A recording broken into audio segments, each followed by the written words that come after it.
2 মাস আগে এসেছিলেন। হুম। আচ্ছা, বিবাহ হয়েছে কত বছর? 5 বছর। প্রথম দিকে কি কি সমস্যা নিয়ে আমার সাথে সাক্ষাৎ করলেন? প্রথমে সমস্যা ছিল না, মাঝে সমস্যা হয়ে গেছিল, হ্যাঁ। খুবই অল্প সময় 1-2 মিনিট ইয়ে হইতো আর কি। আচ্ছা আচ্ছা। এতে কি এখন অসুবিধা হচ্ছিল দাম্পত্য জীবনে? জি জি, একটু অসুবিধা হইতেছে। চিকিৎসা নেওয়ার পরে কেমন আছেন? এখন 20-25 মিনিট আলহামদুলিল্লাহ। এটা সত্য? জি ইনশাল্লাহ। আচ্ছা, আপনারা দুজন কি ভালো আছেন? স্ত্রী সন্তুষ্ট আছে? জি 5 বছর বিবাহিত জীবন। জি। আর যাদের এই ধরনের সমস্যা আছে, দ্রুত বীর্যপাত, লিঙ্গের শীতলতা বা দাম্পত্য বা সেক্সুয়াল লাইফে যাদের প্রবলেম হচ্ছে, তাদের জন্য আপনার বিশেষ কোনো পরামর্শ থাকলে ইসলামিক দৃষ্টিতে বা মেডিকেলের দৃষ্টিতে কিছু থাকলে বলতে পারেন।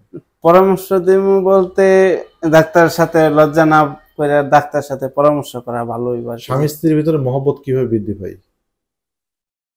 আমরা দেখছি যে আলেম ওলামারা ভালো আছে, দিনদাররা বেশ মোটামুটি, স্ত্রীরা বেশ তাদেরকে হ্যাঁ, সম্মানটা করে।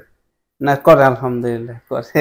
উনি যখন দুর্বল ছিলাম তখনও সম্মান করছে এটা। মানে অপমান অপদস্থ করে না না, না না, মানে নিজের থেকে লজ্জায় আর কি আসছে স্যার। এটা আমি দীর্ঘদিন ধরে দেখছি যে আলেম ওলামারা ওরা যারা ইসলামিক সে চলছে তারা বেশ ভালো থাকে। তো ঠিক আছে, তাহলে আপনাদের জন্য দোয়া রইল, দাম্পত্য জীবনকে আল্লাহ তাআলা আরো সুন্দর সমৃদ্ধি করে দিক, এই কামনা রেখে ভিডিওটা শেষ করছি।